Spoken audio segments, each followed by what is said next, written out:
Correct. Very, 1368 now. 1368 now, set. Ready. Fire.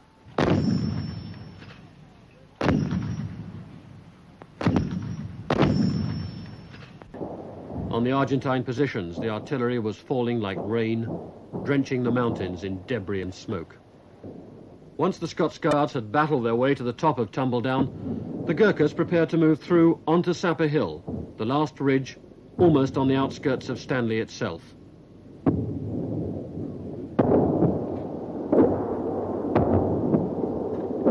The helicopters, snuggling against the contours of the land, couldn't keep the ammunition coming fast enough. The final bombardment brought the guns down to their last half-dozen shells.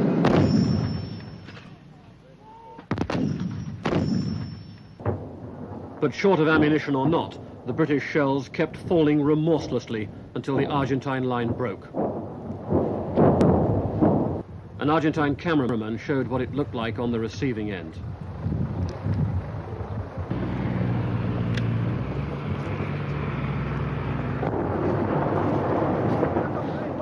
The demoralized defenders were pulling back into the town.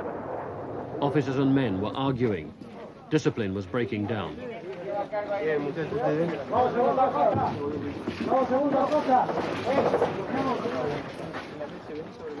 The British tactics were paying off. The appalling bombardment had been going on for weeks. The blockade, even partially enforced, had created a sense of isolation. The weather was turning nasty. There was nowhere else to retreat. The British were worried they might have to fight through the streets. Had the Argentines known that the British were on their last legs logistically, with the Navy almost unable to guarantee the supply line any longer, perhaps they would have fought on.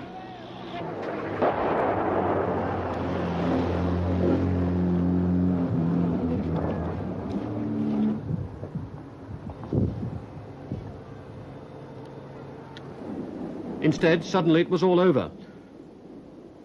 The guns fell silent. Negotiations will commence this evening. However, you're reminded that at the moment we still remain at war. We are still at war Argentina. with Argentina. And Cap, Charlie Alpha Papa, will continue to be furnished. And we'll still have Cap. Precautions against anything happening. Normal anti-air precautions. And Argentina should be continued. 8-2, Roger, out. Negotiations will start tonight. Although there appears to be a ceasefire at the moment and the Argentinian forces in the Falklands have appeared to have surrendered, this does not necessarily mean that the forces in the mainland Argentine will necessarily stop fighting. Therefore, we will have normal CAP, that is air cover, combat air patrols, and we should take the normal precautions against being caught by surprise or whatever. There is a white flag flying over Stanley. Very marvellous. Joe Howard-Jasley, Marty Janser, cosine foco objectivement, Juan Foguera, Now their major had to explain to some rather disappointed Gurkhas that their chance for fighting and regimental glory was over.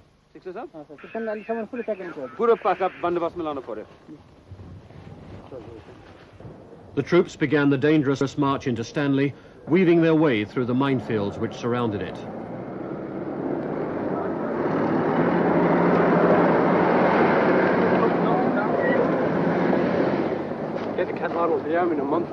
They followed carefully in the tracks of the engineers, the men who'd led every assault, showing the advanced troops the way through the minefields under fire.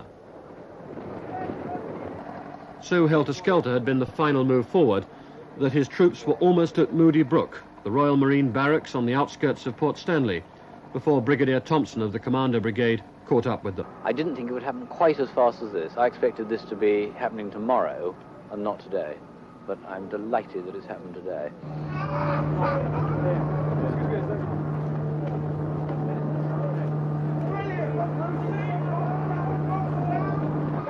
The real enemy defeated, there was time for some regimental rivalry. Why, where'd you put it done? They're on the race course. Hey, who was got up the Italian flag up on here, Dave. Who was the first to put up the flag? Two para. I put it up again. Two para the first in again? That's right. Yes, again. Two para was first in.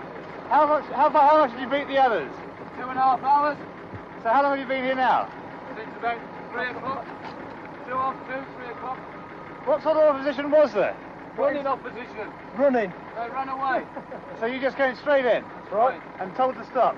That's right. How did We you- went into the town, put up the two para flag, the Union Jack, and then was dragged back out by the Marines. Not feeling too good about that. What do you expect?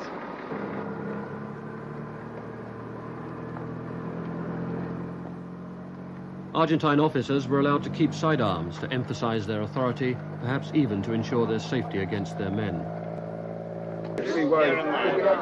The surrender was unconditional in everything but name, because when the agreement was drawn up, General Menendez would not have the word unconditional in the final document.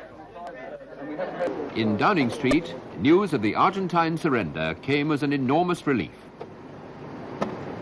Prime Minister, could you have a word with us, please?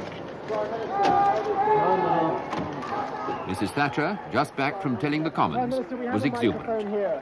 Prime Minister, we have a microphone here. Wonderful news. And it's Great Britain. Marvellous forces, every single one of them. It's just been everyone together, and that's what matters. We knew what we had to do. We knew what we had to do. How do you feel about And we went about it and did it. Do you think the ceasefire will hold, Prime Minister? I believe so. I believe so. There's still one or two things. Just listen to everyone. I must go down and talk to them. Right. Off the carpet, As Mrs. Thatcher savoured her moment of triumph with the crowds outside number 10, her opponents in Buenos Aires were getting a very different reception.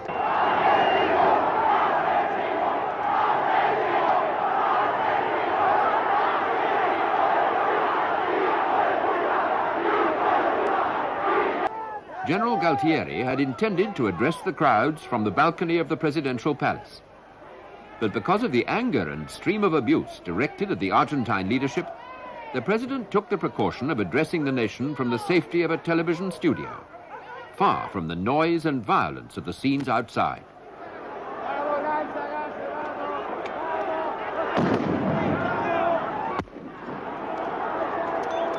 Right to the end, the Argentine people had been led to believe they were winning. It made the shock of defeat that much less bearable. 48 hours later, President Galtieri was president no more. The search for a successor was on.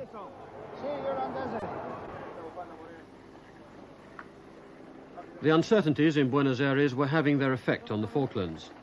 The prisoners, more than 6,000 in Stanley, several thousands more around the islands, had nowhere to live, little food to eat. The British wanted to ship them home, but until someone was willing to accept defeat and guarantee a safe conduct, they had to stay on the islands.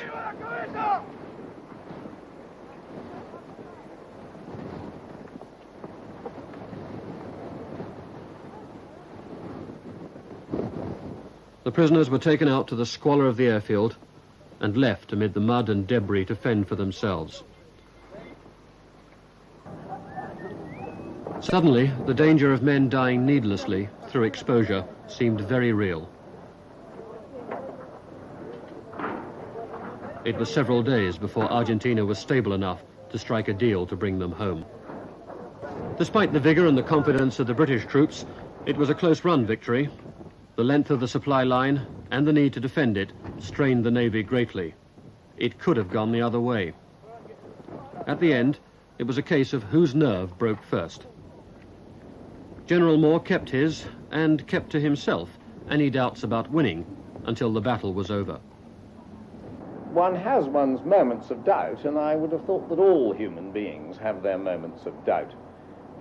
One has to have the strength of character to overcome these moments of doubt. What I did not ever doubt was the quality of the man, and that, happily, I was right about. When you found it was over, that you'd won, you've obviously had a lot still to do. What was your mood? I think my mood was elation above everything else, that the whole thing was over, that we'd done the job we'd come here to do, that the sacrifices that had been made by a lot of young men, and as you know, in those final 3 days we had 173 casualties, had all been worthwhile, because the freedom of the Falkland Islanders to live the life they wanted, under the government they wanted, was restored, and that's what we come for.